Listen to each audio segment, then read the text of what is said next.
All right. How is everybody? That took a second to get into. I was having some technical difficulties, so I'm sorry I'm late.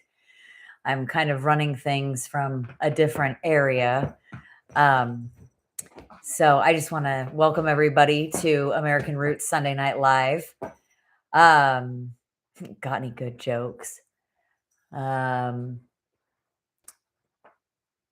did the iPod go to the dentist?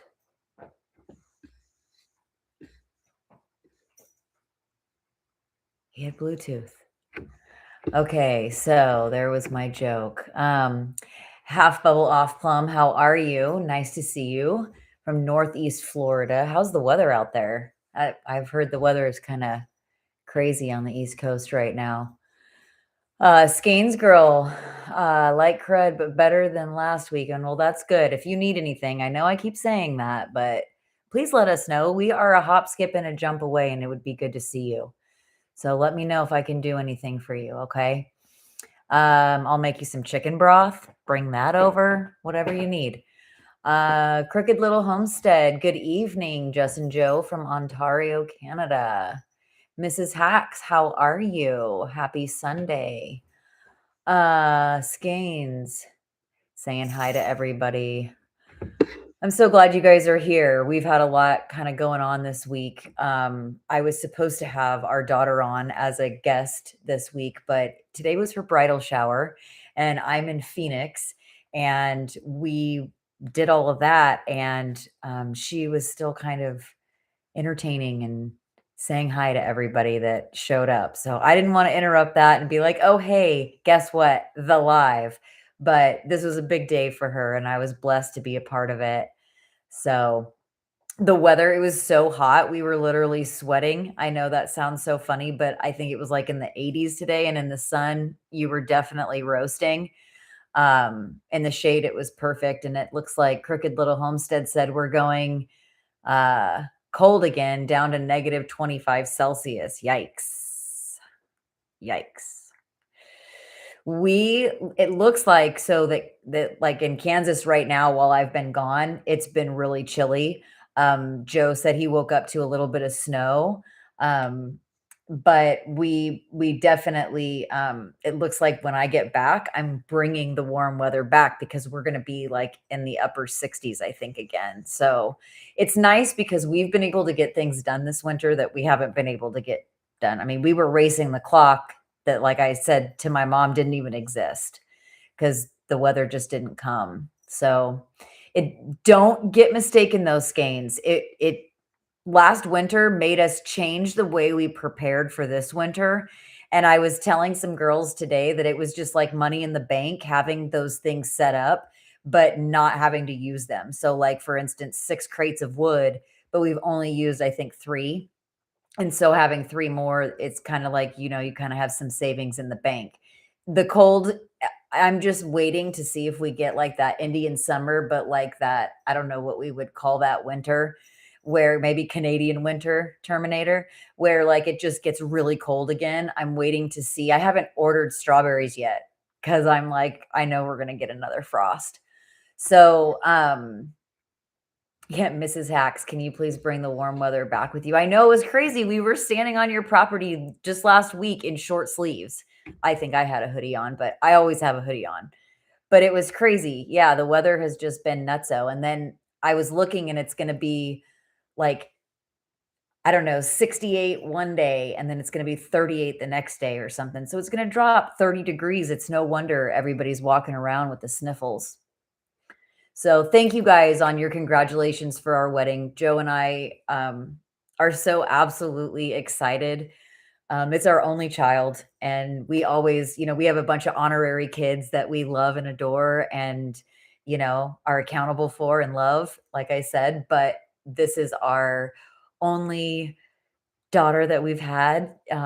She is going to be 26 this year, and I'm just so proud of her. She's done everything right, and it's by the grace of God, You do the best you can with your kids, and not everything you do is perfect, but to look at the moments and see how beautiful they were and what we're celebrating, and I'm really excited about getting a son-in-law. So, and he's pretty amazing.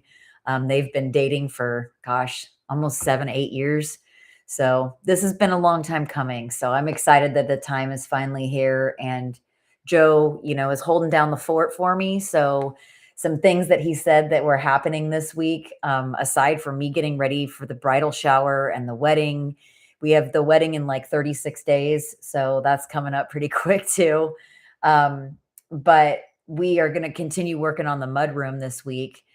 We did a little bit of roof work, but between Joe's job, he's just been really busy this week, and that's great. I mean, you need work, and so it's good that he's been busy, and then I've been busy. So it's just been so hard to get a video out, but we wanted to talk about some of the things that we've been doing, and so when we get the mudroom finished, I get to move my stand-up freezer out of my closet. I know that sounds so weird, like, who has a freezer in their closet? Well, somebody who lives off grid and needed a place to put something in a tiny house. So, we have built this space that's gonna house my deep freeze.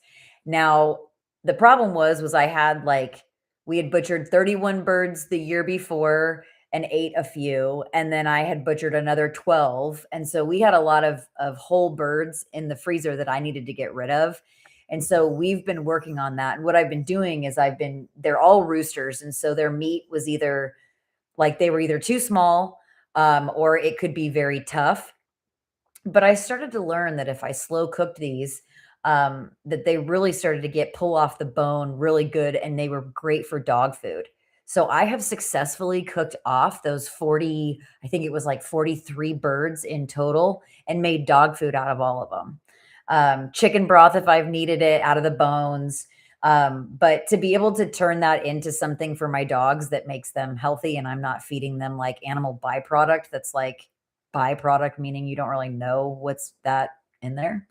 So that was something that was a big win, excuse me, because we were able now we are that much closer to being able to move the freezer. I would have had to empty that entire thing. And if anyone of you know, when you have a deep freezer full of frozen meat that's been in there for a while, like, yes, you need to move it, but it's hard to empty out an entire packed freezer just to move it. And then you've got to move all that meat. And so there's like a time crunch and blah, blah, blah. So, I was wanting to get to making the dog food and getting that done so it was empty, but then Joe called me this weekend and said, "Hey, I wanted to let you know the neighbor called me and said that there's a coyote on our property and he's watching it watch our chickens." And this could be the same coyote that came, I wanna say about 2 months ago. I saw a full size, like, it looked like a livestock guardian dog, like, it was that big. I saw a full size coyote walking right in front of my door. I was actually walking, we were doing something in the back, and I walked out front and saw something kinda walk, and I'm like, "What's that?" The dogs are inside. And when I looked outside, it was a full size coyote. Now, our birds free range, and when I mean free range, I mean our guineas are at the neighbor's house. Like, they have no boundaries. They take traveling trips wherever they want. Joe has found our birds a half a mile back on our property in Teacher's Corner. They just take walks. So, if they're going to be that free range, like, I kind of have just come to the realization that, like, what happens happens. Like, they're going to have their best life, and yes, you try to corral them, but we just were blessed with a turkey tom this week. Our friends in the community, we had some friends give us a turkey tom. He is the most handsome boy I've ever seen, and he is so sweet. He got out of the pen, and I heard him blah, blah, blah, blah, blah, out in front of the front door, and I'm like, "What? I haven't heard that noise in a long time." So I go out there and I'm like, "Joe, Joe, Prince Charming's outside. We've got to get him. We've got to get him." And so is not like Babe. Babe was hand fed, hand coddled, rocked to sleep. She's carried to the pen at night. Like, this girl has it made. Why do anything? Just tell me how to be a bird. But we wanted her that way for a reason. And she's kind and, all of that. And we can handle her if we need to. Well, he's not so trusting, but he went back into his pen really easy because he's like, "Whoa, whoa, whoa." And so that was a quick, like, we didn't have him out, but we let her in and out of the pen every day because she's free range, right? He's eventually going to be let out, but he needs to know that this is his home and we feed him and he's safe here. Well, I think he has issues with dogs because every time the wiener dog comes by, he trips out. He's flying, he's trying to get away, he's acting like he's crazy. And I thought, I bet you he has an issue with dogs. Maybe he was scared by a dog. He watched another animal get eaten by a dog. Like, I don't know. So he trips when the dogs come around. But he has just been sweet. They got super acquainted instantly. I think it was like not even 30 seconds. We put her in the coop and hello. He threw his little feathers up and he's like showing his fan. And she's like, "Hi, I'm just gonna sit here and wait for you." And I think she was ready. I mean, we hatched her. I want to say she's like a year old, and she was in last year's clutch that we ended up hatching, and so I feel like, she was more than ready, and I saw her, like, trying to build a nest. So, I don't know, that was kinda where we were at, is trying to figure out what to do about this coyote. So I asked Joe, "Can you please go out and get the bird? Make sure Babay's put away," because I would be devastated if, while I was on vacation, she got eaten. And so he went out there and found her by the solar panels. Now, looking at our zones, I would say that solar panels are like in our zone 1 maybe. So she was already moving out to the outer skirts. I mean, if you have 6 zones in your permaculture, area, and you wanna your 6th zone is like actually your neighborhood community, she's cruising. And I don't want them to get lost. We did so much work to get a turkey back. I would really, really, really like to try. And there's only a certain window you can hatch turkeys. Like, Pippin, how long do they lay eggs? I feel like it's only a couple months that they lay eggs, um,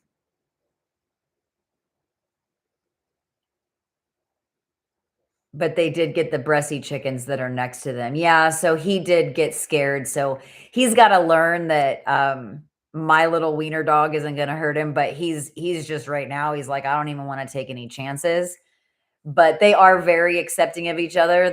I was worried that maybe they wouldn't like each other, but she was instantly like, "Hey, you're handsome." And he was like, "Hey, you're a girl and I don't have any competition." So it was a great win for the farm this week. I was very grateful. So thank you so much, because it really was a blessing for us. And he's very loved already. He has the whole sheep shed, and then she comes back and sleeps at night with him. So, um, I think that it was really cool that we had our neighbor call us. Like, I didn't really expect, like, that our neighbor would care. But the fact that he called, like, really showed that we're kind of building that relationship of community with him, and I like that. That made me feel good to know that, like, if he needs something, he's gonna call Joe and they're able to talk about it. We lived in the city. We didn't have neighbors didn't care if you were dead or alive. You could die in your house and rot, and they wouldn't know for weeks. It's like it's just so weird how the city is compared to the country. So, I wanted to get my garden plan going. Like I said, I've been looking at plants. Do any of you guys order any plants, um, like strawberry plants or anything when you go to start? Because I'm asking because there's a million places to get strawberries from. And I would like to go to somewhere where I don't care if they're a little bit more. I would rather have quality. And I have bought so many strawberry plants in the past where I open them up and I'm all hot to trot and I get in there and they're all dried up, dead, whatever. And I know you can kind of, I just, if I'm shipping them and like it's $95 for, 2 different kinds of strawberries, and I think you get 25 plants a piece or something, and so you wanna be kinda careful, and so if anybody has any ideas, um, let me know of where you order your plants online. I've ordered from, like, Seeds from Baker Creek, and, I was looking at, I think, I think it was, like, Johnny Appleseed or something to order the strawberry plants, but I would rather go by somebody that knows kinda where to go. or has had a good experience even and just said, "Hey," or "Don't go there," because I feel like you get one shot every year. If I put all my eggs in a basket thinking that this company is good and they're gonna give me the right eggs or the right plants, I'm sorry, I'm still thinking birds, and then I get them and they're not dry, they're not good, or the plants are kind of mid. I don't really want to waste my time on that because what I want to do this year is get a real garden plan down. So 80 acres of grass. I struggled last year. We had swales built to divert the water more or less away from the house because of where we put the house and the lagoon and everything. So the swales were bare. Well, we were not even in the headspace to get to planting anything on those. We bought, like, I want to say a big giant bag of seed, 100 pounds of seed or something. And we just weren't in the headspace to even get it planted or thrown down. By the time we did, a few sprouts came up and then it was just sort of like at the wayside. So we didn't successfully seed them our first year. And then they got overgrown with grass and weeds. And then we tried to kind of contain that and till it and do whatever, but it ended up just becoming so overwhelming that everything that B and I planted in the garden that year got overtaken and I couldn't decipher what was what. I mean, it ate a weed eater, like a brand new weed eater. It killed it. And I'm just like, I don't know what to do right now. So this year, my approach, we are going to take our zone 0 right up against the house. And Joe and I talked about it, where where the chicken coops were under that hay was just plain dirt. He has relocated and built up the area over there. There was no grass growing over there, and the reason we put the hay down was because it was so muddy. If it rained, if it misted outside, if there was a frost that day, you'd have mud. I mean, it was like really bad. So anybody who has an area that's really muddy, like, you can't do anything that it's not, your shoes are muddy, your house is muddy, you're sinking. I lost a shoe in the mud. It was so thick and sticky. And so we um put some hay down. We were like, the chickens can't be in, they won't lay eggs. Like, their egg production will deplete drastically if their feet are constantly muddy and wet. And so I'm like, I don't, plus they have these like big muddy boots and they're all over the place. Yes, I needed a mud room.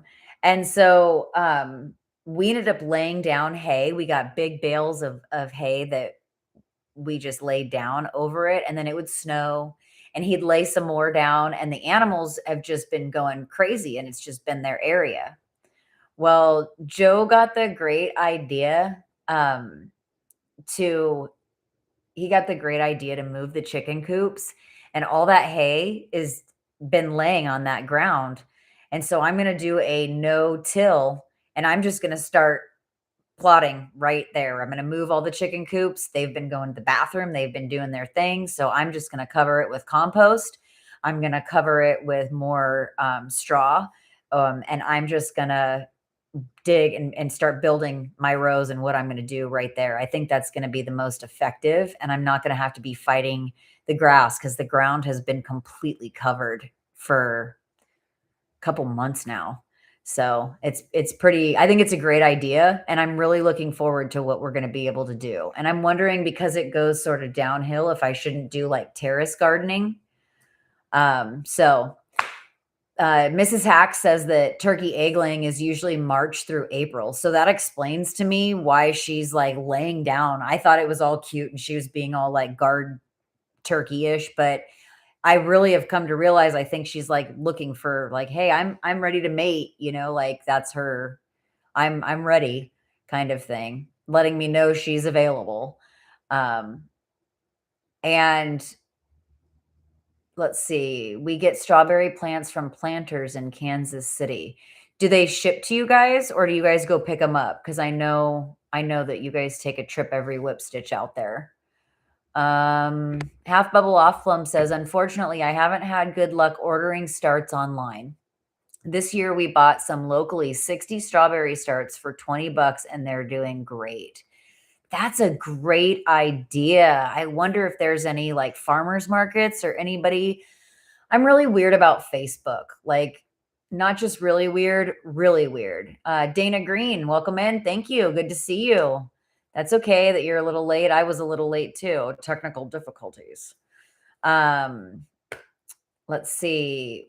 Planters is the city meat market. Okay, you go down there. Okay. I'll need to find more out about that because I would really I like the local idea and I like not having to ship them. Um, and that was a great deal. 60 for 20 bucks. Are you kidding me right now? I was going to get 50 for 95 and I was like, "Oh, well, at least I'll get 50 options to hopefully make them grow."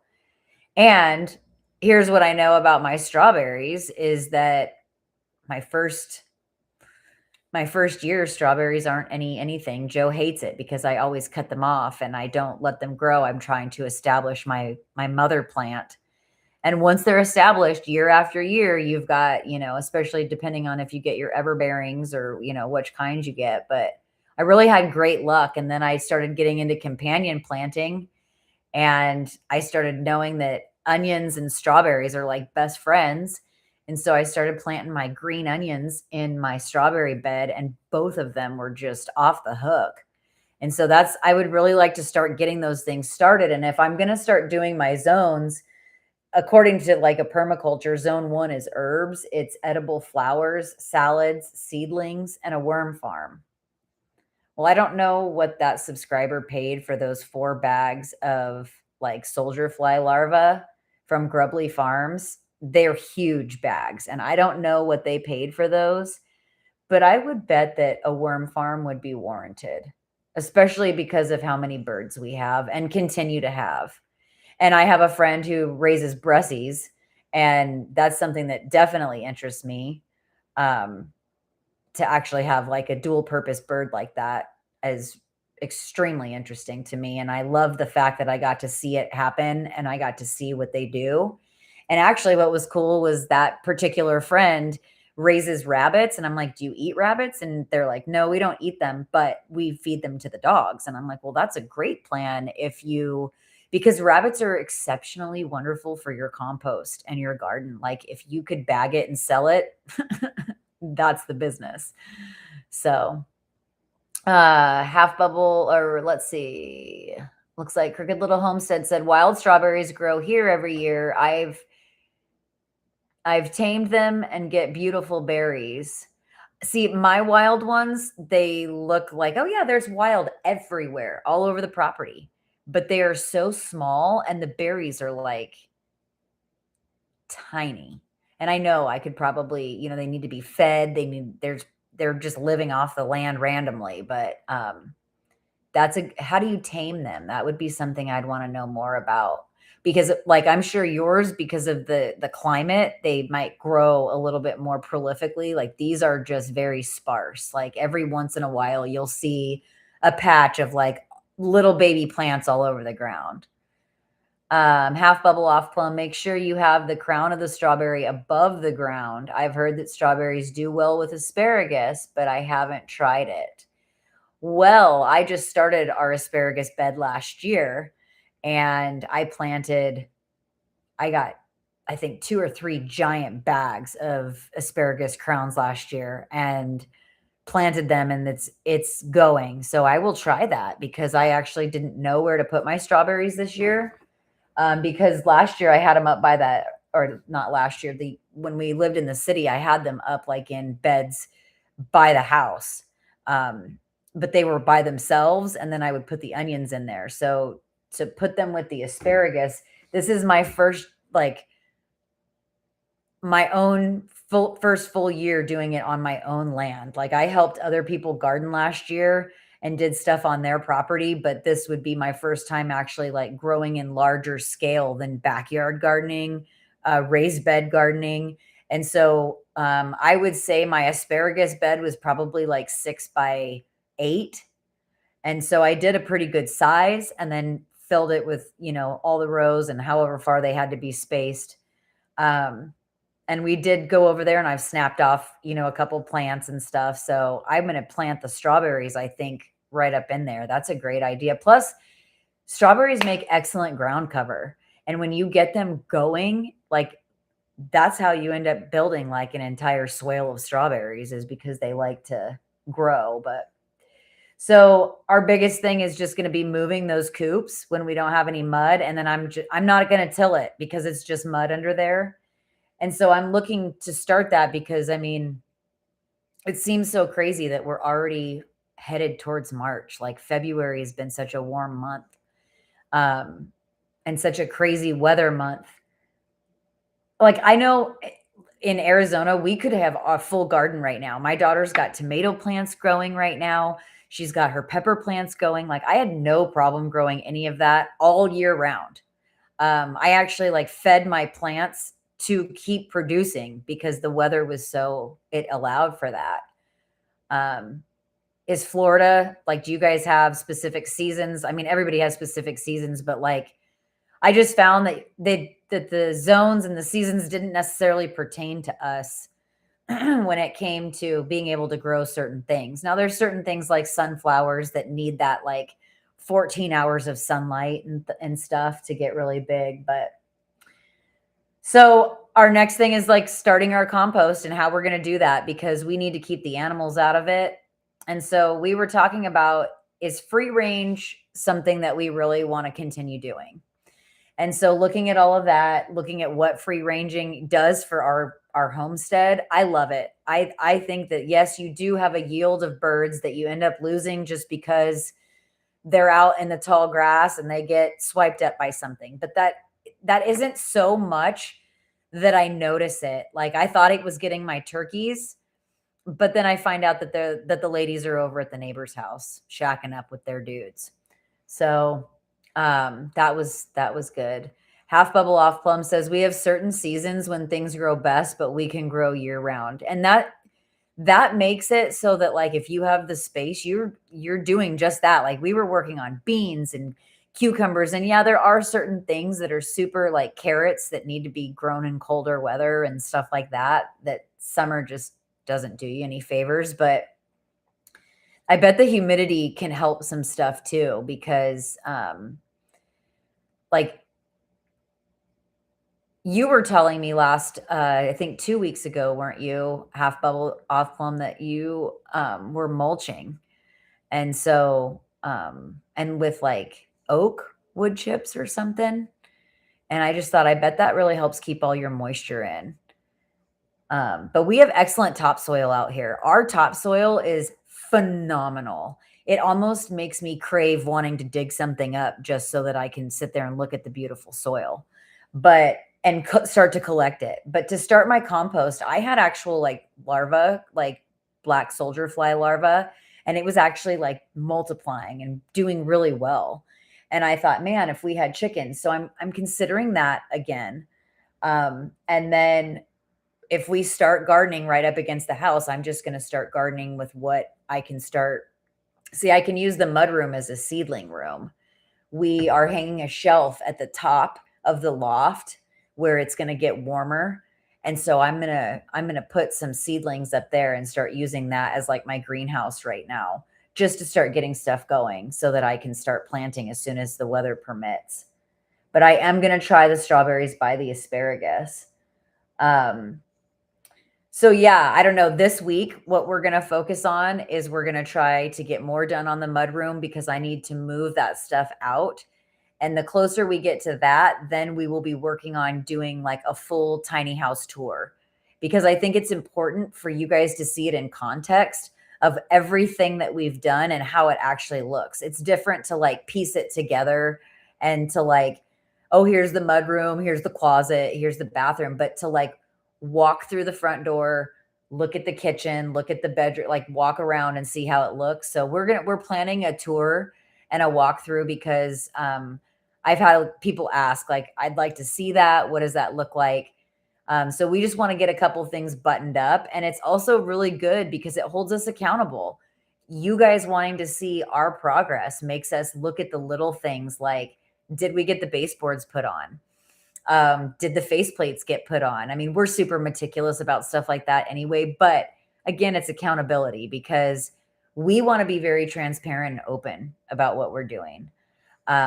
We want to be very like, hey, this is our story. I know there's got to be people out there because I was one of them. I wanted to change from living in the city.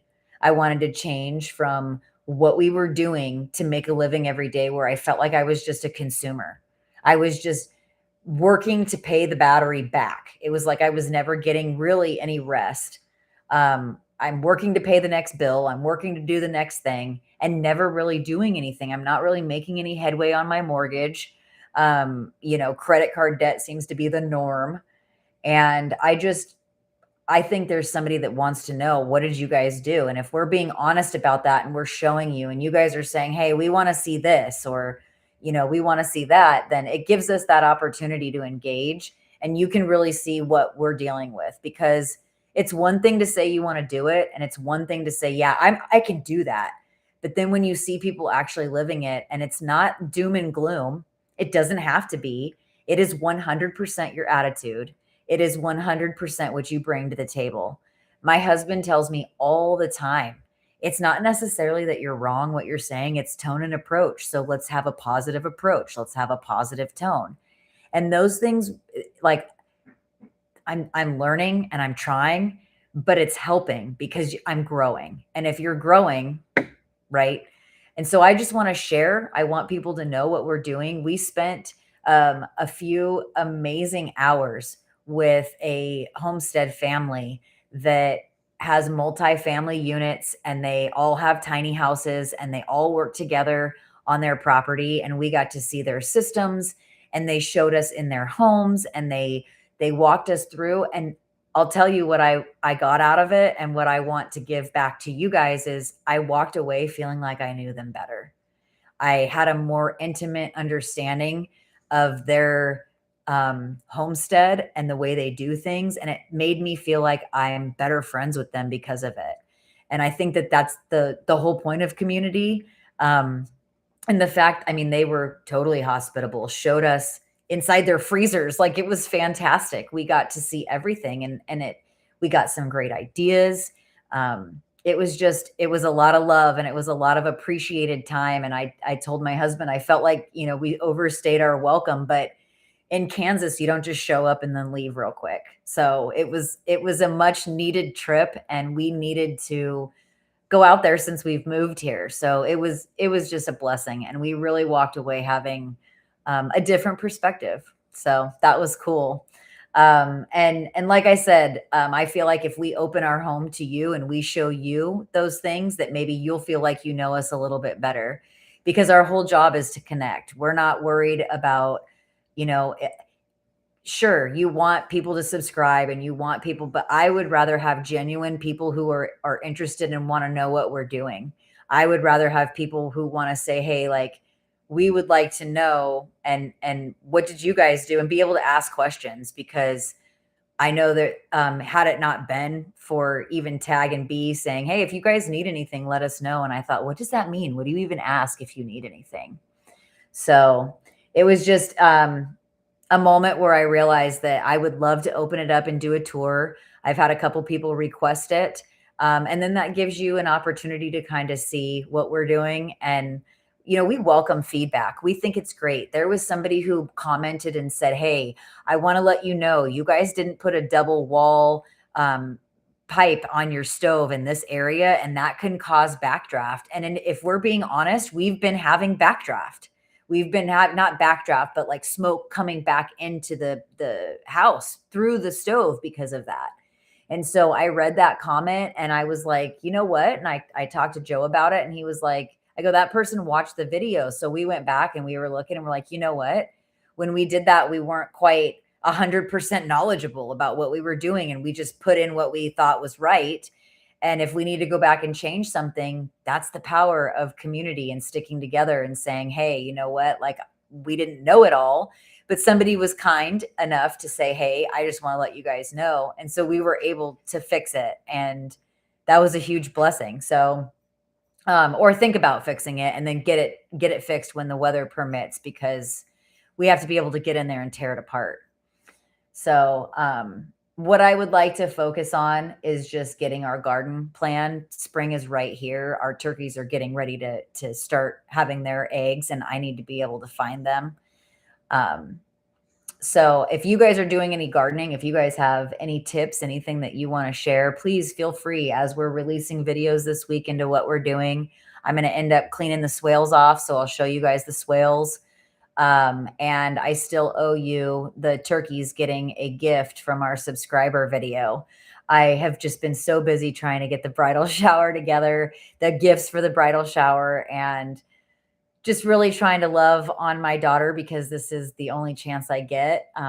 You do this hopefully one time. So we think he's a keeper. So I apologize for, only putting out a short this week, but I really want to get back into what we're doing because once spring's here, we're done. So it's time to hit summer, and that's when the real projects are happening. And we've talked about last episode. One of our goals is we're serious about looking to where we want to break land and put another house, the main house.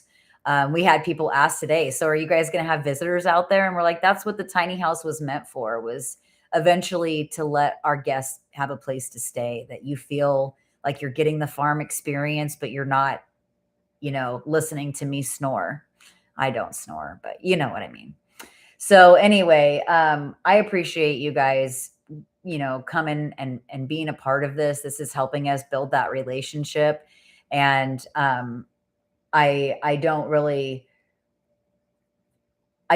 take it for granted because I know that there's other things you guys could be doing, but I know that you're interested in what we're doing. And I've had people stop by and say, hey, I'm really glad you're doing this because it gives us a chance to really see more of you than just your, clips of your videos. And so if there's something specific that you want me to show you in the house, let me know. And what I mean by that is our friends that showed us their tiny house, they let us go up into their loft and they had their bedroom up there. And it was like a crawl space, but super cool to see how they had configured and built stairs so that it wasn't like just a ladder that you're like in the middle of the night stumbling to the bathroom. And we tore our loft out and we made like a vaulted ceiling to make our bedroom seem bigger. Because we spend, our sleeping time in there, and the airflow, there was many reasons. And I'm scared of heights, deathly afraid of heights. So that's kind of where we're at this week. And I'm looking forward to, getting some things in the ground. Pippin, when do you guys start your seeds? I showed you insulation on the 10-year unfinished ceiling. But you know what? I love that because that's the reality. Our house came paneled. Our house had shiplap in it. Our house was, it didn't have a floor. Like it had the OSB, but it didn't have flooring in it. It didn't have all of that. Let's see. Farmall and Fords. Good evening. How are you? Thank you for joining us. Yeah, so we had to do a lot to it.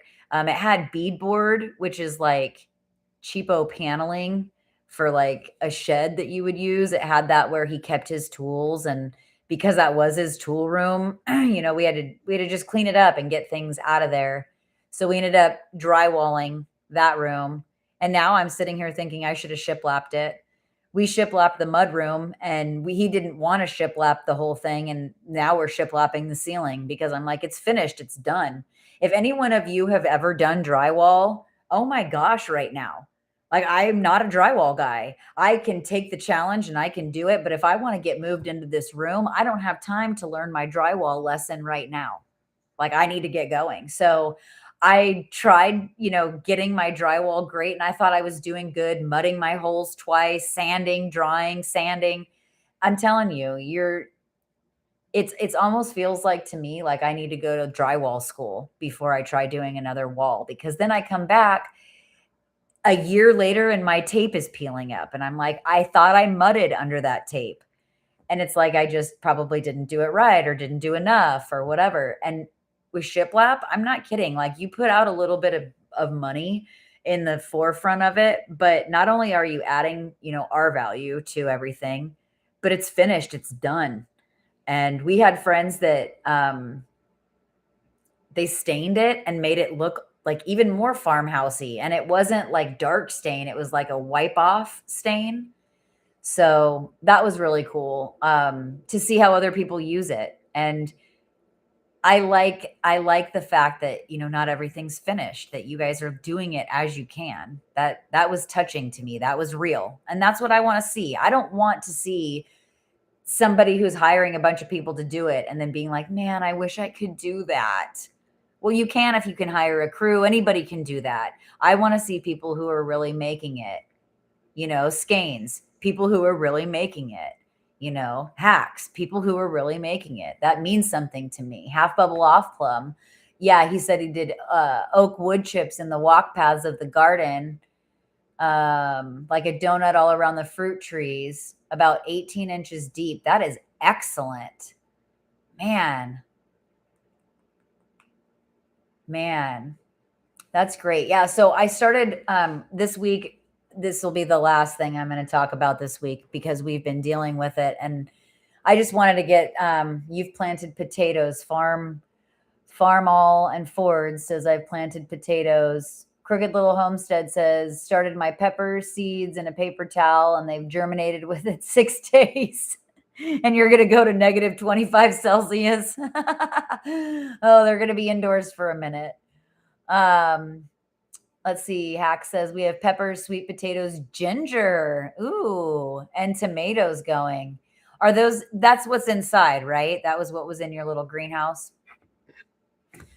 So we are having a county commissioners meeting where we, the county, people of the county, have residents of the county have asked the commissioners to have a open table forum with us.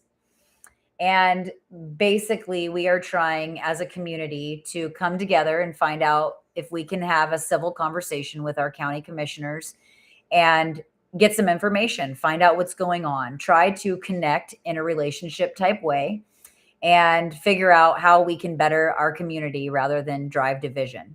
At least that's my take of it. And we've been tasked with trying to find what questions we want to ask. And Joe and I had to come up with some questions. And what I found out is that it's a lot harder to write questions for things without coming at it like you want to condemn and accuse. But how do you come at it asking questions for knowledge? And what I mean by that is that we specifically built our chicken coops to be less than 300 square feet, and they're not on any permanent foundation. Because we were told when we moved here that if you were going to have to pay a tax on a building or get a building permit for a building that you built, it had to be over 350 square feet and it had to be on a permanent foundation. So we never got a building permit for our chicken coops. And there has been some word out on the street in our community that they are talking about, as a county, fining the people who do not have building permits for any chicken coop, and to the tune of $500 a day per building per day. Now, like I just said, we've gone to great lengths. We have built 1, 2, 3. We have 4 coops on the property that are anywhere from, gosh, one's a 10 by 10. Not even, the sheep shed. We've got tiny, like they are for like birds that are like hatched and need to get out of the brooder and need to go outside for, in a safe space, but don't need a big room.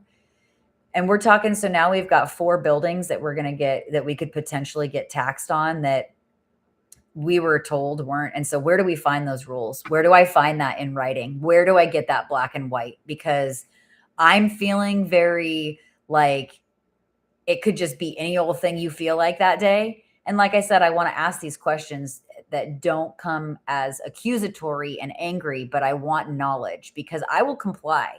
If you tell me I have to have a building permit and I need to have a chicken coop to run my agricultural business or whatever it is on my land, we have 80 acres.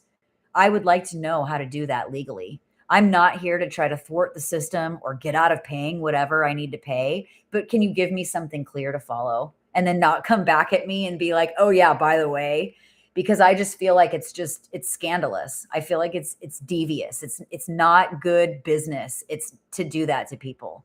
You know, I'm a taxpayer. I pay my taxes. I'm not delinquent on my property taxes. I would like to know what the rules are for the county that I lived in. So I printed out the 126 pages of zoning regulations for the county. And I've given a copy to my mom, who is also part of the landowner with my husband and I. My mom and papa and my husband and I own the property together. And I said, here's the zoning regulations in writing. And my husband has a copy, and we're just going to start reading them. I've already started going through and making questions. And so one of the questions was it said that one of the things that deems the land as agriculture is your acreage, which we have more than enough of, and B, what you're doing on the land. So, are you growing hay? Do you have animals? Do you produce food? Do you grow anything? What exactly is it? Well, one of the things that was on there was it said orchards, and I'm like, okay.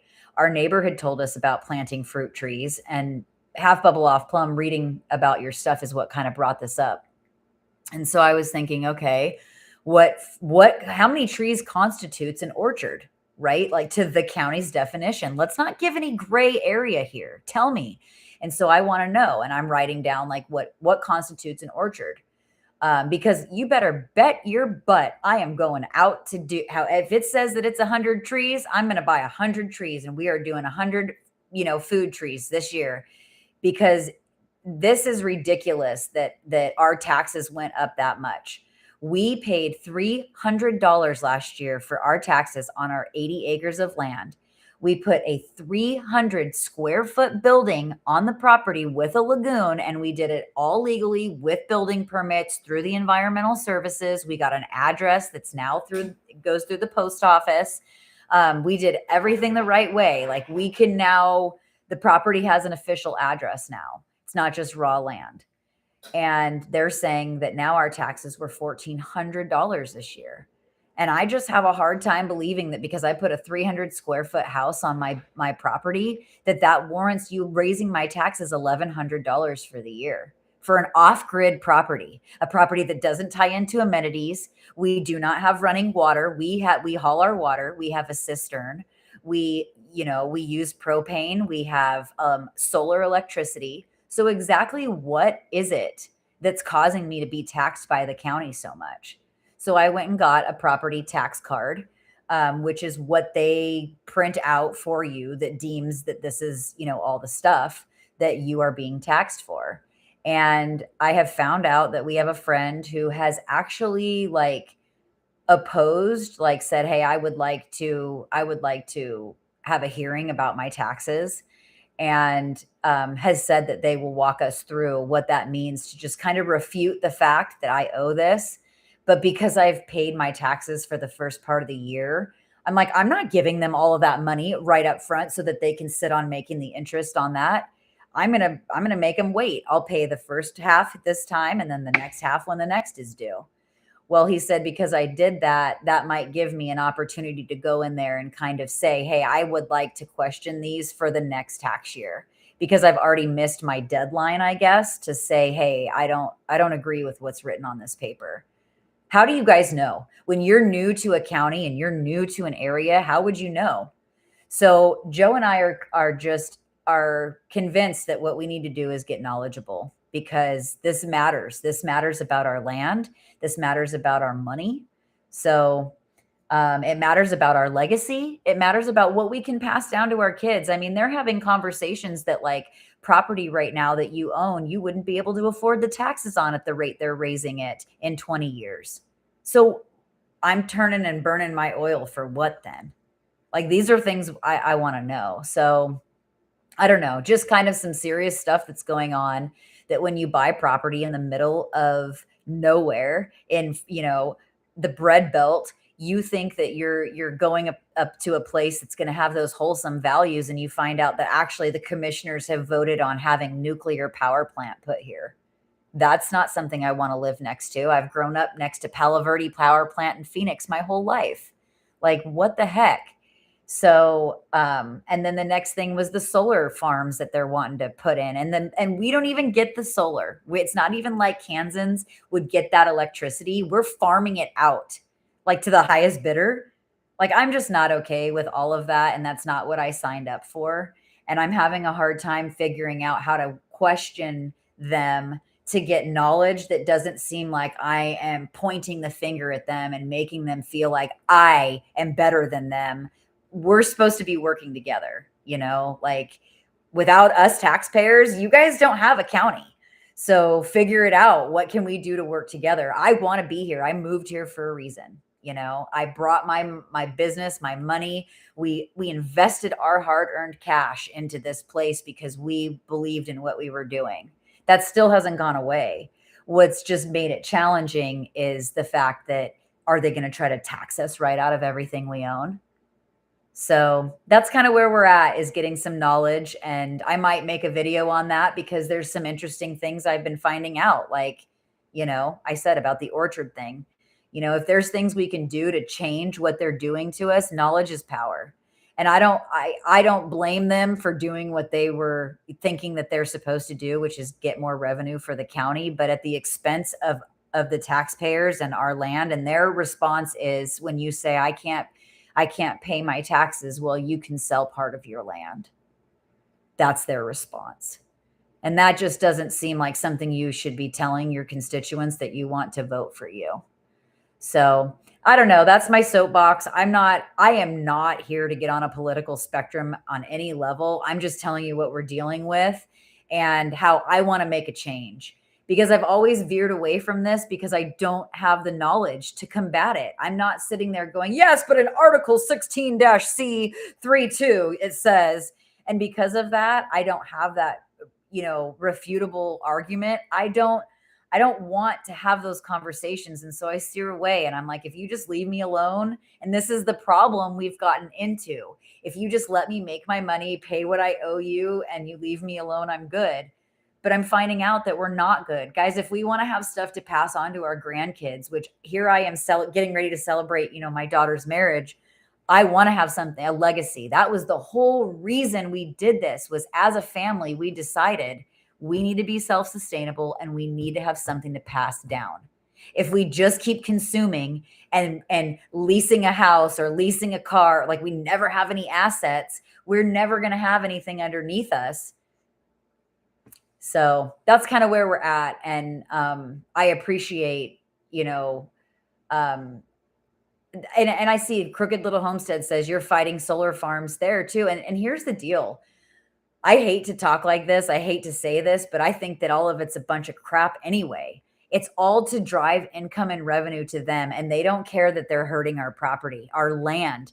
Guys, this is land that, they're selling to foreigners, and it's not even owned by Americans anymore. What are we going to do?